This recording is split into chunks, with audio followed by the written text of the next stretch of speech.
ഇനി ഞാൻ വന്നിരിക്കുന്നത് സിമ്പിൾ ബീട്രൂട്ട് മെഴുക്കുവരട്ടിയുടെ റെസിപ്പി ആയിട്ടാണ്. അപ്പോൾ തയ്യാറാക്കുന്നത് എങ്ങനെയെന്ന് നോക്കാം. ബീട്രൂട്ട് ഞാനിവിടെ അരിഞ്ഞെടുത്തിട്ടുണ്ട്. ഇതുപോലെ ചെറിയ കഷ്ണങ്ങളായിട്ട് അരിഞ്ഞെടുക്കുക. ഇത് ഒരു വലിയ ബീട്രൂട്ട് അരിഞ്ഞെടുത്തതാണ്. ഇനി ഇതിലേക്ക് ആവശ്യത്തിന് ഉപ്പ് ഇട്ട് കൊടുക്കാം. പിന്നെ 1 ടീസ്പൂണ് മുളക് പൊടി, 1/4 ടീസ്പൂണ് മല്ലിപ്പൊടി, 1/4 ടീസ്പൂണ് മഞ്ഞൾപ്പൊടി, പിന്നെ 1/2 ടീസ്പൂണ് പെരുംജീരകം കൂടെ ചേർക്കാം. ഇത് ഞാൻ പെരുംജീരകം ചതച്ചെടുത്തതാണ്. ഇനി ഇത് നല്ലോണം ഒന്ന് മിക്സ് ചെയ്തെടുക്കാം. ഇനി ഒരു പാനിലേക്ക് ഇത് ഇട്ട് കൊടുക്കാം. ഇതിലേക്ക് സ്വല്പം വെള്ളം കൂടി ഒഴിച്ചിട്ടൊന്ന് അടച്ചു വയ്ക്കുക. ഇത് നല്ലോണം ഒന്ന് വെന്ത് കിട്ടാൻ വേണ്ടിയിട്ട്. ഇനി ഇത് നല്ലോണം വെന്ത് വരട്ടെ. അപ്പോൾ ബീട്രൂട്ട് ഇവിടെ വെന്ത് വന്നിട്ടുണ്ട്.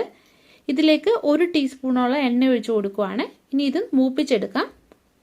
ബീട്രൂട്ട് നിങ്ങൾക്ക് നല്ലോണം മുരിച്ചെടുക്കണമെങ്കിൽ ഏറെ എണ്ണ ഒഴിച്ച് കൊടുക്കണം. ഞാനിത് ഹെൽത്തി രീതിയിലാണ് ചെയ്യുന്നത്, അതുകൊണ്ട് കുറച്ച് എണ്ണയും ഞാൻ ഒഴിച്ചിട്ടുള്ളേ. ഇനി ഇതിലേക്ക് ആവശ്യത്തിന് കുരുമുളക് പൊടിയും കൂടെ ചേർക്കുകയാണ്. ഇനി ഇത് ഇളക്കി കൊടുക്കാം. നിങ്ങൾക്ക് എത്ര മൂപ്പിച്ചെടുക്കണോ അത്രയും നിങ്ങൾക്ക് ഇത് മൂപ്പിച്ചെടുക്കാവുന്നതാണ്. അപ്പോൾ ബീട്രൂട്ട് തയ്യാറാക്കി എടുത്തിട്ടുണ്ട്. ഇനി ഇതിൻ്റെ ഫ്ലെയിം ഞാൻ ഓഫ് ചെയ്യുകയാണ്. അപ്പോൾ ബീട്രൂട്ട് മെഴുക്കുവരട്ടി തയ്യാറാക്കി എടുത്തിട്ടുണ്ട്. നിങ്ങൾ ഇതുപോലെ ഒന്ന് ചെയ്തു നോക്കുക. വീഡിയോ ഇഷ്ടപ്പെടുകയാണെങ്കിൽ ഒന്ന് ലൈക്ക് ചെയ്യുക, ഷെയർ ചെയ്യുക. അപ്പോൾ നമുക്ക് വീണ്ടും മറ്റൊരു നല്ല റെസിപ്പിയുമായിട്ട് കാണാം.